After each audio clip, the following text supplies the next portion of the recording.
Chris Crowe is the author of several books, most notably Mississippi Trial, 1955, which won several awards, including the 2003 International Reading Association's Young Adult Novel Award. His nonfiction book, Getting Away with Murder, The True Story of the Emmett Till Case, was a Jane Addams honor book. His first children's book, Just as Good, How Larry Doby Changed America's Game, appeared in 2012. His newest book is a historical novel, Death Coming Up the Hill, released in October 2014. It was named to the 2015 Best Fiction for Young Adults list by the American Library Association. Chris married his high school sweetheart, and they live here in Provo, Utah, where he works at our very own English department here at BYU. Of Crowe's book, Death Coming Up the Hill, Voya states, "Through simple yet powerful words, Crowe expertly reveals life in 1968. Teens will be drawn to what is what it's like to be living an everyday existence during wartime." Additionally, Bulletin writes, "Readers will settle quickly into the haiku, most likely either ignoring it or pausing to take notice of those moments in which the rhythm cannily emulates speech patterns. YAs convinced they don't like historical fiction should take a look at this gripping, fast-moving quick pick." On a personal note, Dr. Crowe is one of my mentors. I am lucky to have him as a member of my thesis committee and as one of my professor bosses at Wild Honey Children's Magazine. His book, Death Coming Up the Hill, is one of my favorites and was one of the first books to teach me about the richness and depth form can add to a text. Without further ado, Dr. Crowe.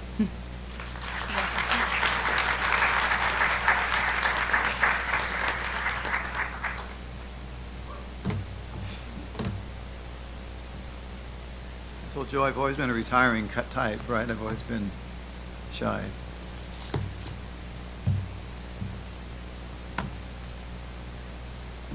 Well, I'm grateful to have a chance to, I've really perfected the art of not writing. I've been really good over the last decade, especially, to do other things besides write. I think about it a lot, but that's easier than doing the actual work. But I thought I'd start with something I was good at for a time. I've probably written over 2,000 haiku in the last 15 years or so.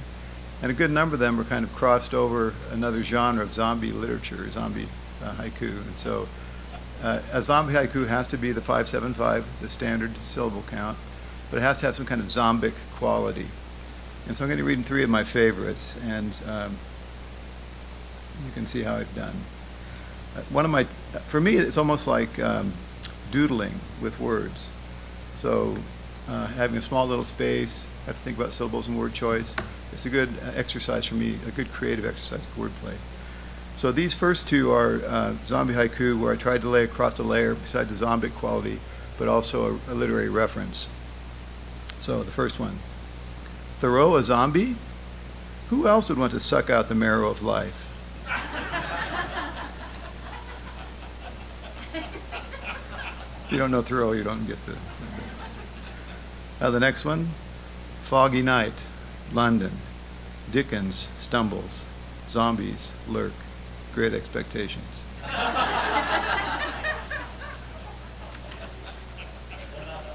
The last one doesn't have a literary reference, but it has a little wordplay. I like puns best, so this is the last one I'll put against you. Dyslexic zombies crave brains, but relentlessly stalk Brians instead. So, sorry about that. Nobody wants to publish those. I don't know what's wrong with it.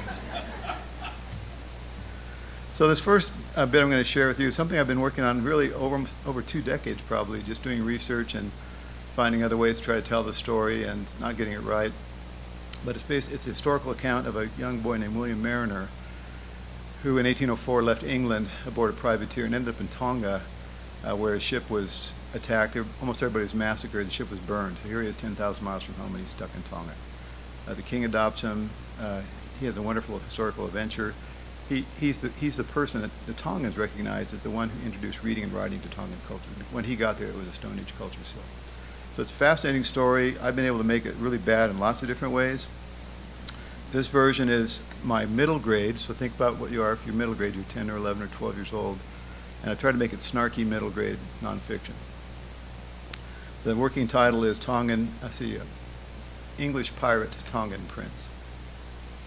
And it has footnotes. And I'm not sure where to say, I'm just going to say the footnotes, but anyway, it's different when you read it than when you read it silently.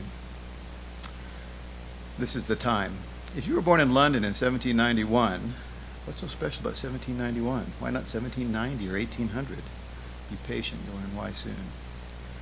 You didn't have a very bright future ahead of you, unless you were rich. But how many London families were rich back then? The royal family, of course, and the aristocracy, lords and ladies, dukes and duchesses, but almost everybody had to work hard for a bare-bones living. Many of the working-class kids born in London in 1791 had poor parents or sick parents or poor and sick parents. These babies were delivered at home in dark, cramped rooms lit by candles or oil lamps and heated by wood or coal fires. 3 out of every 10 children born that year would die before they turned 5, and the kids who survived had hard lives ahead of them.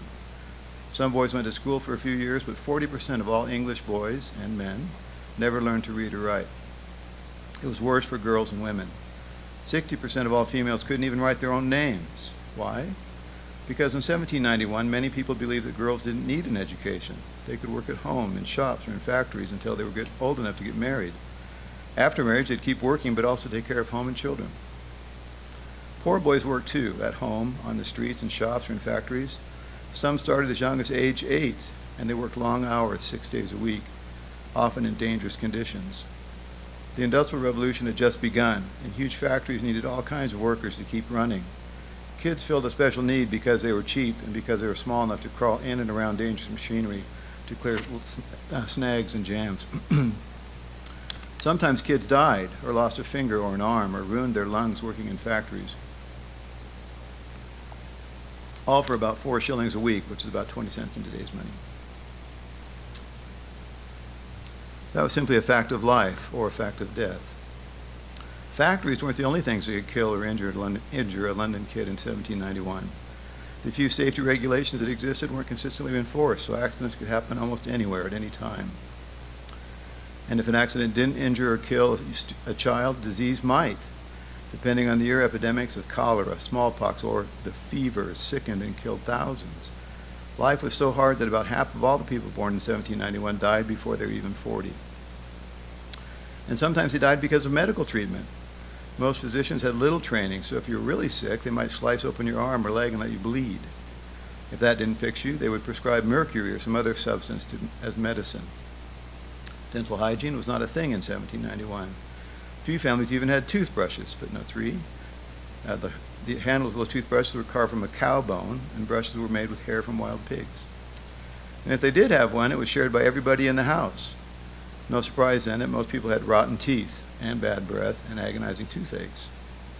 Once it became too painful, a tooth might be cured by a dentist, a thick-fisted man who worked full-time as a butcher, or a barber who would pull the tooth without any pain relief using a wrench or a pair of pliers.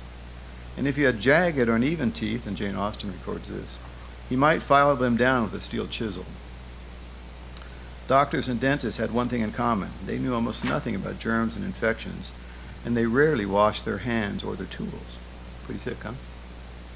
The city of London had its own sicknesses, air polluted with throat-burning smoke and ash, crowded, dangerous roads, sewage and garbage rotting in the gutters, pickpockets roamed the sidewalks, and seriously bad criminals lurked in dark alleys. So it wouldn't be a big surprise if some people born in 1791 decided to leave London, would it? In 1791, in the century that followed, tens of thousands of British men and boys, and only boys, footnote 4, girls weren't allowed on ships. They weren't allowed to have adventures either. Escaped city life and all its perils for a chance to live at sea. Ships had their own kind of hazards, of course, but desperate people were willing to overlook those risks for a chance to get away from the city and chase adventure and maybe even fortune. This story is about one of those boys, the boy. At the end of an unusually cool summer in 1791, that's it, that's footnote, 1791, Captain Magnus Mariner and his wife Theodosia celebrated the birth of a son, William Charles Mariner, in their home in a London suburb. They had big dreams for their boy. His mother wanted him to have a good education that would lead to a respectable career in law or politics. His father, a sea captain who had commanded a Royal Navy ship in the American War of Independence, wanted William to have a career at sea, not in the stuffy office. Guess who won the first round of that argument? While some kids his age were starting to work in factories, William went to boarding school. He even turned out to be an excellent student, especially in history, geography, and foreign languages like French and Latin. He also loved to read adventure stories like Robinson Crusoe, and he dreamed of having his own adventures that would take him to strange, faraway lands where he could live with savages, footnote 6. People were considered savages if they didn't dress and act like British people, if they weren't Christian, and if their customs seemed uncivilized, weird, or violent. In some people's minds, savages were subhumans who couldn't possibly understand how to read and write. He didn't know it at the time, but his reading, writing, and language skills were going to make his life interesting, footnote 7, as in unimaginably terrifying and life-changing. When he turned 13, his boarding school closed, and rather than enroll him in a new school, his parents decided that he'd had all the education he needed for a career. His father wanted him to go to sea, but his mother demanded that he stay close to home. So they signed him up to be a lawyer's apprentice in an office near England's most famous prison, the Tower of London. Who knew that reading and writing skills could get you stuck in a brain-melting job? For a kid with big dreams of adventure, the law office felt like a prison. And when he should have been hand-copying long legal documents, he sometimes daydreamed of being on a ship bound for strange and distant lands. The longer he worked in that office, the more he wanted to escape to an adventurous life at sea, but he knew that his parents, well, his mother, would never allow it. His dreams fizzled, for a few weeks at least. Then everything changed. In December 1804, William came home to find his father sitting at the table in the kitchen, chatting with a man William had never met, Captain Isaac Duck. Footnote 8, yes, that's his real name. Captain Duck had served with William's father in the American War and had come by to share some big news. He'd been appointed recently captain of the Port-au-Prince, a privateering ship with a license from King George III to attack and loot Spanish and French. French would be a nice blend of those two countries. Spanish and French ships and settlements in South America. When the mission was completed, they were to hunt whales in the Pacific and then sail to Australia to report their earnings before heading back to England. Duck guaranteed that he and his crew returned to London as rich men in 2 years or less. At that very moment, in fact, his ship was docked in the Thames at Gravesend, being prepared for its exotic expedition. With 84 members, Duck needed just one more sailor to complete his crew. He wanted a young man who could read and write well enough to serve as the captain's clerk, the keeper of the ship's log, the official record that would document the entire voyage, including an inventory of all the treasures and whale oil accumulated along the way. Footnote 9. For wages, crew members received a small share of all the loot accumulated during the voyage, after the ship returned to England, if they survived. Sailors who died before the expedition ended wound up working for free. Did the mariners know of a young man who might qualify for this important position, a position where reading and writing wouldn't be more boring than counting sand? For a moment, a heavy silence filled the room, and William made a decision that would change the course of his life. Before his mother could object, he volunteered for the job. Details had to be sorted out, but first his mother had to be convinced. Captain Duck promised Mrs. Mariner that he would personally look out for William throughout the voyage. In fact, the boy would sleep in the captain's cabin, away from the scruffy sleeping quarters below deck. As the captain's clerk, William would avoid some of the more dangerous parts of sailing, pirating, and whaling, but he'd still earn a share of the ship's harvest.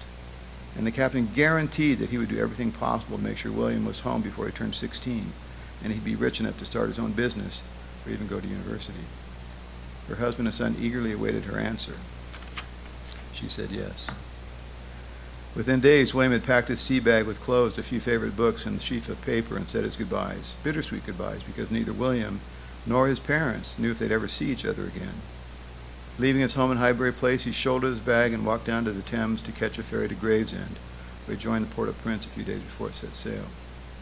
At 11 a.m. on February 12, 1805, the ship raised anchor and sailed on the Thames, bound for the Atlantic Ocean, and adventures that even a 13-and-a-half-year-old dreamer like William couldn't have imagined. Footnote 10. He can't be blamed for a lack of imagination. Even a 40-year-old dreamer couldn't have imagined how the expedition would turn out. Footnote 11. This looks like foreshadowing, doesn't it? The Voyage, Part 1. After a few weeks at sea, William learned that life on a ship could be as boring as a lawyer's office, only with lots more puking. In time, he got over the seasickness, of course, and in time, he got used to the ship's daily routines, but he was eager for some action, some adventure, for something, anything, other than weather and sailing coordinates to record in the log. He also learned to be careful what he asked for. On March 20th, the sky turned blue-black, and slashing rain and howling winds battered the Port-au-Prince. The ship creaked and cracked as it careened up and down monstrous waves, and the crew clung to rails, masts, or whatever they could to keep from being blown overboard. At the peak of the storm, a roaring wind snapped one of the ship's masts in half, and the crew slipped and scrambled to clear the deck while wind, waves, and rain drenched them. Footnote 12. And it wasn't just rainwater that made the deck slick. Riding those wild waves also accelerated everybody's vomiting. Dark clouds and pounding, this is the middle grade stuff, right? Dark clouds and pounding thunder made it difficult to see and communicate, but the men managed to tie down everything and head below the deck to ride out the storm. It turned out to be a long and wild ride. Hours passed before the weather let up enough for them to move about the deck, and they hoped that that was a sign the storm had passed. Unfortunately, they had to endure stormy, rugged seas for the 2 weeks it took them to reach Argentina. As soon as the anchor dropped on May 6, 1805, the captain sent a small group of men ashore to collect fresh water and food, while the ship's carpenters worked to repair the mast. By the end of the day, the carpenters had managed to put the mast back into one piece, and the expedition returned with a good supply of water, fruit, and meat, but without a few men who had run off into the countryside. Apparently, they decided they'd rather fend for themselves on land than venture back into the stormy seas. William made a note of the deserters in the ship's log, of course, and of the supplies that had been brought on board, but he also had to record the voyage's first fatality. One of the ship's boys, a kid a bit younger than William, had fallen overboard and drowned. William didn't know it at the time, but desertion and death would plague the Port-au-Prince for the rest of his voyage. Footnote, that is definitely foreshadowing. So that's, who knows what's going to happen to that. So this next book I've been working on for way too long. I've learned that I don't like writing in paragraphs and or anything long at all. And I discovered that when I was working on this book, Death Came Over the Hill, which I thought was going to be a typical novel, and turned out to be formatted but quite differently. So it's about 1968, the Vietnam War is going on. 68 was the worst year of the Vietnam War. More Americans died than any other year, all the other years combined in 68. And so 16,592 U.S. soldiers died. So in trying to figure out how to tell this story, I realized my paragraphs weren't working, and neither was I very much. And it's a long story, but I ended up writing them in haiku, so that this has 976 haiku. That's one syllable for every soldier who died, 16,590 syllables. So this book has exactly, you can count them, 16,590 syllables. So the dedication is 976 for the 16,592 in 1968. I'm just going to read the first chapter, which is 2 pages long. April 1969, week 15, 204. There's something tidy in 17 syllables, a haiku neatness that leaves craters of meaning between the lines, but still communicates what matters most. I don't have the time or the space to write more, so I'll write what needs to be remembered and leave it to you to fill in the gaps if you feel like it. In 1968, 16,592 American soldiers died in Vietnam, and I'm dedicating one syllable to each soul as I record my own losses suffered in 1968, a year like no other. So in doing all the research into the Vietnam War, 68, 69, even in the 70s, there's a lot of political turmoil and social ills and lots of problems. The war, of course, is in the background all the time. But I think when I was done with the book, the thing that would be the saddest for me was a sense of loss of boys, these men who never came home, and nobody knew why. Right? They were classified as missing in action. So there are some still today, families don't know what happened to their son, father, or brother. He's just still listed as missing. And that's a gap that never is filled. Even just about confirmed death at least has some closure. And so I've been thinking a lot about who's left behind when someone's declared missing in action, and what's it like for the people left behind. And so I'm going to read from a manuscript that this really brilliant graduate student, Natalie Tate, is helping me make sense of. Because what I was doing, trying to get my mind around what it was like to be a survivor with a missing friend or brother, I was writing poems from that perspective about feelings, or this kid, or something like that, just kind of random poems. I probably had around 200 or more, and they weren't chronological. They were just I'd think of them and I'd write it. And so 200 or so poems that are not in any order don't work very well together. So Natalie did a really terrific job reading them and saying, well, this makes sense, and it made sense to me, and so she must be right. So I'm going to read excerpts. I can't read the whole thing, obviously, right? So I'm just choosing, with her suggestions, poems from beginning, middle, and end all the way to the end, just kind of snapshot of the whole project. So I see it as really a high concept book with really low performance so far. The title I've been using for a long time is Lottery, because the lottery is so key to guys getting launched into the Vietnam War, but I think something like Missing might be better, because it's really about missing somebody. So the epigraph is from John Donne, a poet in 1624. Every man is a piece of the continent, a part of the main. If a clod be washed away by sea, Europe is the less.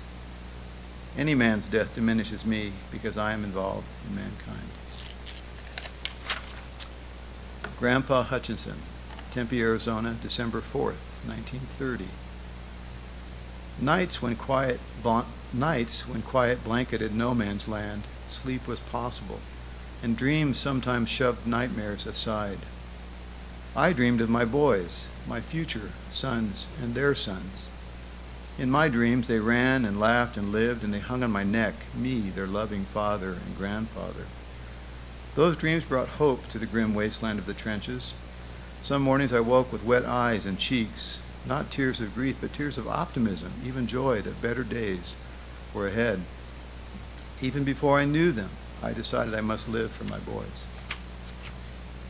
This is from the father's perspective. Mr. Hutchinson, Tempe, Arizona, December 4th, 1952. I can't stop staring at him. He's a miracle, this perfect infant, a tuft of blonde hair atop his head and foggy blue eyes and tiny pink fingers. I've dreamt of him for months, and now more than ever he walks in my dreams, a handsome young man making a difference in the world. And what to name him? Until the moment I first held him, I thought I'd give him my name. But now I realize that this boy will never be a junior. My son will be his own self. Best friend, Brad Downing, Tempe, Arizona, December 4th, 1966. We were born on the same day, he and I'm older by a few hours. We joke that I'm his big brother, even though he's almost a foot taller than I am. He was the new kid, and we had the same stop to catch the bus to McCamey Junior High every morning. He was tall and skinny back then, and awkward. I'm Brad, I told him when we shared the sidewalk waiting for the bus that hot August morning on the first day of school. He said he was from California. His dad worked in Phoenix. He had a younger sister and a younger brother and a sister. He'd never been in Arizona before. What he didn't say, but what I could tell, was this: he was scared to death. Brad Downing, Tempe, Arizona, September 18th, 1967. Mrs. Horner is talking about Spoon River Anthology again today, but this time she brought in a record player and has dropped the needle on an LP of people reading poems. The voices are way too somber for me, so I start word doodling. Draft, a light breeze. Draft, a first attempt. Draft, a cup or a drink. Draft, a vacuum that sucks guys into war. Elizabeth Lane, a girlfriend, Tempe, Arizona, February 16th, 1969. Guess what? That cute boy from my sophomore English class, the one who used to torment me until I cried, I asked him to the Sadie Hawkins dance, and he said yes. I feel like I won the lottery. Mr. Rubian, a high school teacher, Tempe, Arizona, September 19th, 1969. These kids in my class, what do they know of life, of war? I try to explain geopolitics without letting my bias show, explaining the history of boundaries, treaties, and international law, presidents, kings, and dictators. And they take notes and ask questions and read our textbook, and they're forming their own ideas, shaping their own politics. That's as it should be. I will never tell them of my time in the steamy jungles of the Philippines, of days and nights as a marauder hunting the enemy, of the scars war left on my soul. I pray none of them will ever have to learn what I learned, will never have to face what I faced.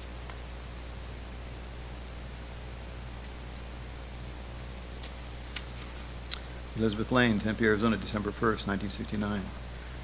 In English today, we read a short story that Mrs. Gorell says is an American classic. Everybody in the village, including a cranky old man, shows up for this annual ritual, where each family has one person pull a piece of paper from a shabby old black box, and the person who gets a black spot has to have everyone in his family draw, even the kids. One man ends up with a black spot and his wife starts whining. It wasn't fair! But the family has to draw, all 5 of them, and the mom gets a black spot. The story ends with her getting stoned while crying out, "It isn't fair, it isn't right." In this strange lottery, the winner was actually the loser. Elizabeth Lane, Tempe, Arizona, April 16, 1970. I used to hate him, you know. He teased and tormented me endlessly in our sophomore English class. Some days my tears spilled over before I could escape into the hallway, but a year later he changed. Grew into his body, I guess, but in the right way. Less foolish, more kind. And I saw in him a sensitivity that had been hidden by his stupid sophomore veneer. He'd always been easy to look at, but somehow he also became easy to love. This is the mother, Mrs. Hutchinson, Tempe, Arizona, September 18, 1970. I always knew my oldest boy was an athlete. He never tired of playing, throwing, or running. And when he was playing, he never felt fear or pain. I can't tell you how often he came home with scraped knees and bloody noses over the years, always grinning and oblivious to how he'd been injured. As he got older, he could outrun, outthrow, outhit, outcatch, outshoot anybody in any sport. My boy just never stopped. I'll never forget the first time I watched him carried off the football field on a stretcher, freshman year. Some bully slammed into him helmet to helmet and plowed him into the ground. I lost my breath as if I'd been the one hit, and I saw my son motionless on the field. Coaches and trainers ran to his side and someone signaled for a stretcher. By the time they loaded him onto it, he was moving, and somehow I was able to breathe again. And soon he was sitting up and talking to the trainer, and then standing up and telling the coach to let him back into the game. Thank God the coach sent him back to the bench where he sat and pouted until the game was over. But the images of my poor boy flat on the field, being carried off on a stretcher, they haunt me still. Mr. Ruby, Tempe, Arizona, January 31st, 1971. The draft isn't a death sentence. Lots of boys stay stateside, and the ones who get shipped to Vietnam don't all end up on night patrols in the jungle. The lottery is like rolling the dice. The lucky ones miss the draft altogether. Some get soft assignments in Europe or way behind the lines in Vietnam. The unlucky ones never come back or return in pieces. New York Times, August 4th, 1971. Draft lottery today. The Selective Service System will conduct tomorrow its third national draft lottery. The random drawings of dates and numbers will determine the order in which young men born in 1952 will be called up for military induction next year. Elizabeth Lane, Tempe, Arizona, August 5th, 1971. I wanted to watch the draft lottery with him, but I had to work, and anyway, he didn't want me there for some reason. My chances are as good as anybody's, he said, but I know him well enough that I saw through his tough talk. He was afraid. So was I. On my way to work, I stopped at Mount Carmel Church and slipped inside to light a candle and pray for this boy I'd hung my heart on. That this boy I'd hung my heart on would be spared. His little brother, Davy Hutchinson, Tempe, Arizona, August 5th, 1971. I forgot what day it was when my brother and I sat down to watch the 10 o'clock news. The news anchor talked while the screen showed some old men fiddling around with a couple big plastic drums, and a few stone-faced college students stood around. The camera panned the audience, and it was kids and old people talking, some even laughing. My brother said it reminded him of a weird short story. The first men born in 1952 to be drafted, said the anchorman, will be those born on December 4th. And I said, "Hey, that's your birthday." At first he turned kind of pale and didn't say anything. Then, staring at the TV, he whispered, "It isn't fair. It isn't right."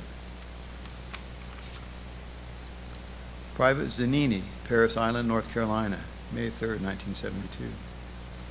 He's just like all the rest of us, boot camp grunts. Shaved head, weary eyes, baggy fatigues. But the one thing weird about this guy is that every night he slides out of his bunk when he thinks everyone's asleep and kneels next to his bed whispering who knows what to God. Mr. Hutchinson, Tempe, Arizona, July 1st, 1973. When he left, I wept. Not that he saw, I made sure of that. But watching him get on that bus tore my heart. Now I understand why my mother cried when I went away to war, and why my father seemed so distant. The young soldier that was me looked ahead with faith in the system, in the cause, and with a bit of patriotism. I'm proud that my boy has that, but he's also got naivete. He'll find out too soon why they say war is hell. And I wept not just for his loss of innocence, but for the real risk of losing him for good. Private Zanini, Vietnam, July 12, 1972. We hadn't been in the country for a week before we had our first firefight. At night, of course, in the jungle, of course. Before we went on patrol, we double-checked our guns and gear and tried hard to remember all our training. But when the shooting started, we hit the ground, firing into the trees on full automatic. I don't know if we killed anybody that night. I don't want to know. Davy Hutchison, Tempe, Arizona, November 1st, 1972. What did we know of war when we were kids? It was our favorite game. Our battles spread from backyards to Meyer Park, each of us playing our version of John Wayne in battle. We ducked and ran, firing imaginary machine guns and making shooting sounds. Explosions rocked us into fake foxholes, and we tossed dirt-clod grenades. No one died in our war games, and the worst injury was just a flesh wound that we could shake off as we walked home with grass-stained jeans and dirty faces. Mom always had dinner waiting for us. Elizabeth Lane, Tempe, Arizona, November 22nd, 1972. Missing in action. Missing in action. Missing in action. Missing in action. Davy Hutchison, November 23rd, 1972, Tempe, Arizona. I never minded living in his shadow, but now that shadow is longer and darker. Mrs. Hutchison, Tempe, Arizona, December 4th, 1973. Sometimes I just stand in his room. His trophies and plaques and photos and posters fill the shelves and walls. His civilian clothes still hang in his closet. His stereo with the Creedence Clearwater Revival LP still on the turntable that sits atop his dresser. Sometimes I enter his room in the morning, watching the sunlight filter through the curtain, and I'll sit on his bed and turn on the radio to listen to his favorite station, the same station he listened to every morning for years as he got ready for school. Sometimes I stand in his room, awash with memories of my dear, sweet boy, and cry, and cry, and cry for him. Brad Downing, Tempe, Arizona, January 1st, 1974. If you had asked me who, of all the guys who went to Nam, was the most likely to return a war hero, I would have said him. And I would be half right. He 100% is a war hero, but he has not returned. Elizabeth Lane, Washington, D.C., December 4th, 2021. I brought my children, grown now, to D.C. to see the sights, and we had a wonderful time. There's so much in the city, so much history, so many museums, so many monuments, and we saw them all. On our last day on the mall, we made our way to the Vietnam Veterans Memorial Wall. Walking downhill, seeing the wall of names grow ever higher, I felt a growing sadness, a sense of loss long buried but hardly forgotten. One of my sons noticed my pace had slowed, touched my elbow, and moved on, leaving me to search for his name. It had been more than 40 years, and my life had gone its own way. I'd had real joy and real sorrow in those decades, but I was not prepared for the emotion that swamped me when I saw his name and ran my fingers over the letters carved in black granite. All the grief flooded back, fresh and sudden, as I leaned against the wall, silently sobbing over his loss and mine. Thanks.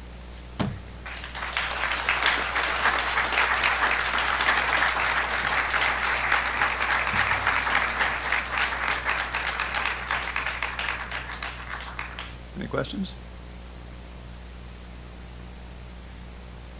Been zombified. Yeah.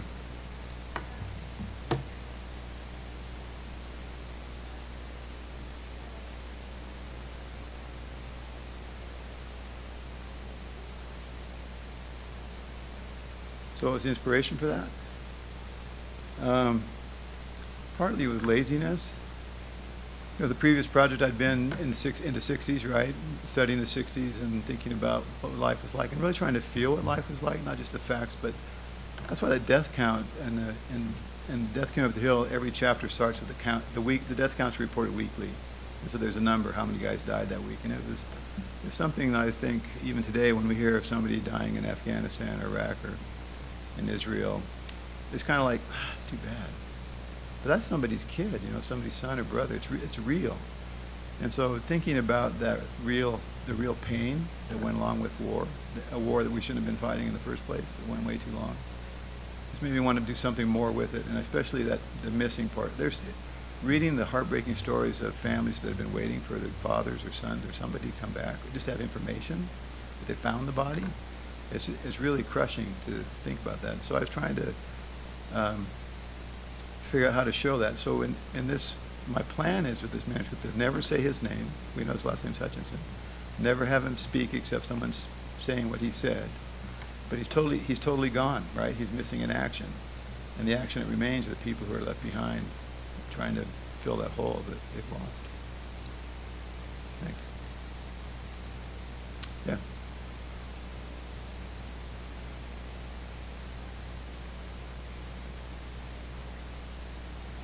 Couldn't quite hear you. You wonder how I went about researching? Just well, I come to this building and look at old microfilm accounts from the New York Times. The New York Times was the one paper that consistently reported the death count each week and sort of addressed the war most of the time. They would always bury the death count somewhere in an article, but it would be usually on Thursday. Hometown papers sometimes had more poignant accounts of hometown boys who've come back wounded or lost or something. I've tried to track down some telegrams that families received. There's kind of a standard telegram you got when your son was killed in action or missing in action that you were notified the same way.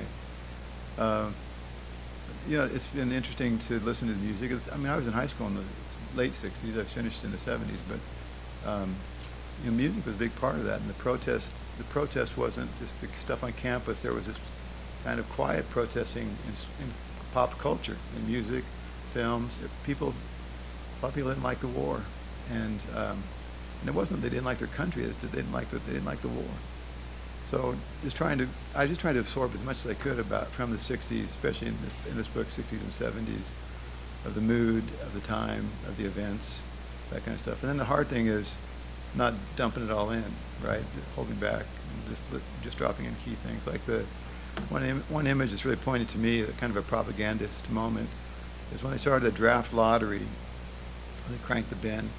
They had college kids in nice-looking suits, these young men and women drawing the numbers.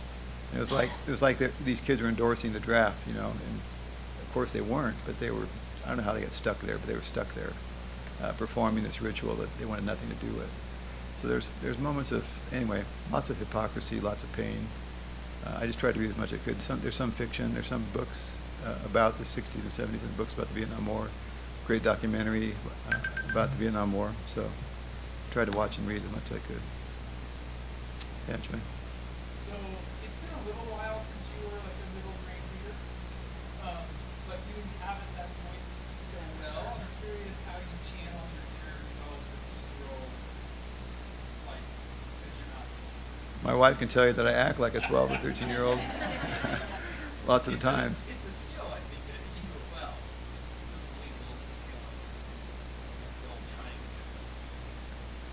I think, being in a ward, you're around knucklehead deacons, right, sometimes, and 11-year-olds. And I taught high school for 10 years, and so that kind of being immersed in that world and the way they thought and talked. And I've got grandsons now who are, one read this manuscript and gave me some feedback. So it's just I don't know if I'm getting it right. I'm just trying to get it right if I can. Yeah.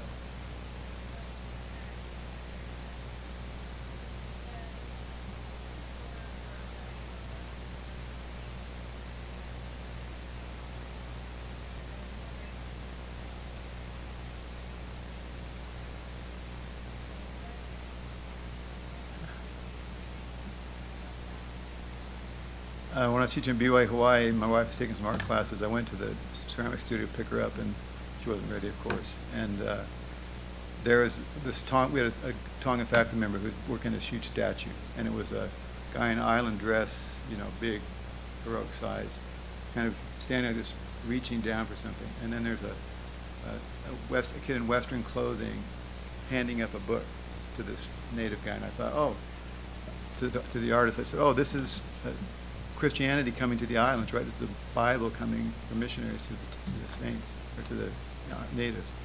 He said, no, it's not that at all. It's William Mariner giving reading and writing to the King of Tonga, symbolically. And I said, well, who's William Mariner? And so he said, there's a book, and you need to go read the book.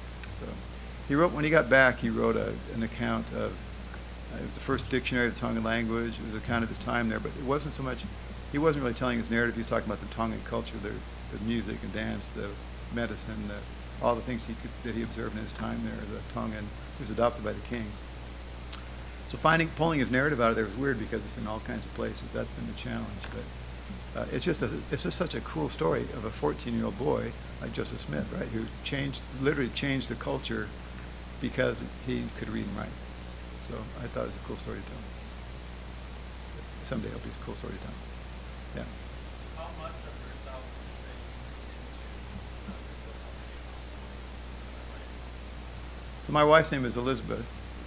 And when we were sophomores, my goal, I was really a stupid sophomore. I didn't know how to get her to notice me. She was new in school. And this is how sophomore boys think. I thought, if I could make her cry every day, she'll remember me. I know. And so I was pretty good at it. She remembered me. And then she forgave me a year or two later when I grew up. So just thinking of the conflicts, though, as a teacher, too, seeing my students interact with that kind of social stuff for kids. The Vietnam stuff, it's more about, I had friends who were drafted. I worked in the summer sometimes with guys who'd just come back from Vietnam, and they would tell stories that were, to a kid who's 16, they're unbelievable.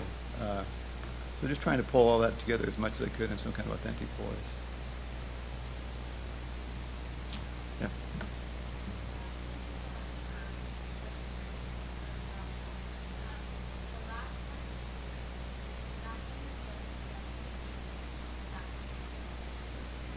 That's from this manuscript missing, or whatever it's going to be called if it ever gets published. Yeah, it hasn't been published. Welcome. Yeah.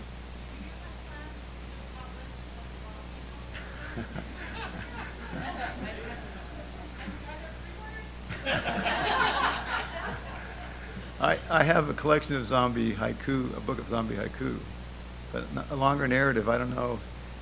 I can't resist this pun, but I think it would be a dead end.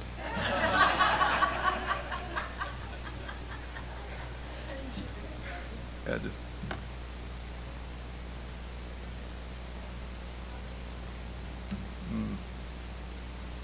So these are, I wouldn't say these are poems. I would call them verse. My colleagues in English department write real poetry. This mimics some of that stuff. Work uses things poetry uses. But I think, when you read a lot as an undergrad and as an English teacher, I read a lot, had to teach poetry. And then teaching 218 actually here at BYU, where we had to teach poetry, fiction, and nonfiction. Having to teach poetry to people, most people don't want to read poetry. They want to read their own maybe. Really got me thinking about how does it work? What are the moves that poets do? Yeah, and I like the fact that it's mostly one page, and it's kind of a work in one page. Like a haiku is super small. I like that too, but a poem makes you focus on what matters most and choosing words carefully and putting them in an order that matters in some way. Yeah.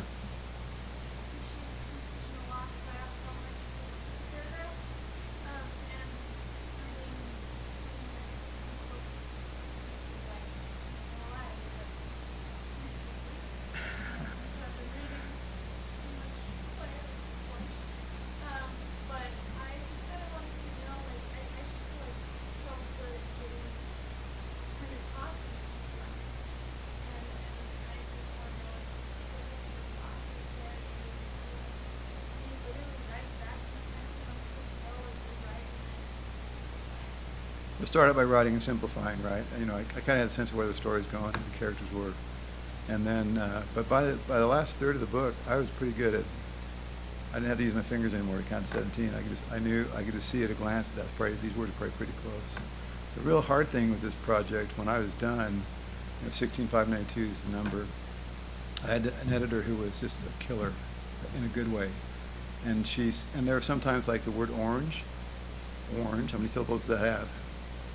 For me, it's one, right? And camera, 2. So So she went through the whole manuscript and made a table 3 pages long of the word I used on what page, how I misused it by cheating on the syllable count, and 2 different dictionaries that said what the syllable count should be. And I had to go back and fix them because she said, if you're making a deal with your reader, I'm going to keep you to your deal. So the problem was, because those lines flow from one stanza to the next, there's a sentence. When you change one word, it blows up the whole, in both directions, it blows up the haiku. And so that made me rethink even more carefully word choice and placement to keep it moving somehow. Yeah.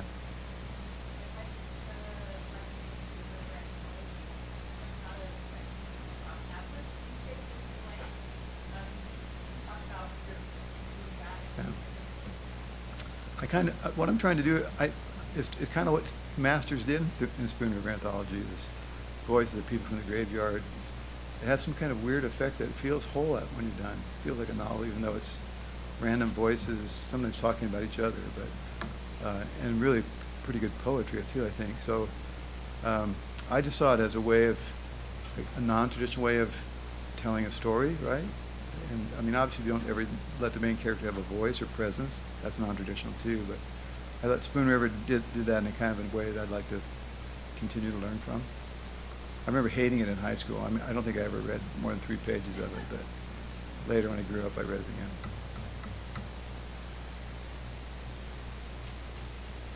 Yeah.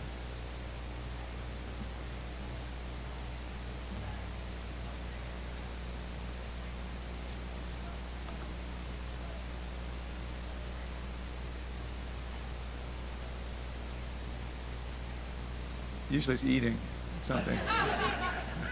Right? Yeah. It's been a while, so I need a binge eat here sometime soon. But I think doing something with my wife, something we enjoy doing, having something fun to eat, yeah, that's how I celebrate. I think we're out of time. Yeah. Thank you.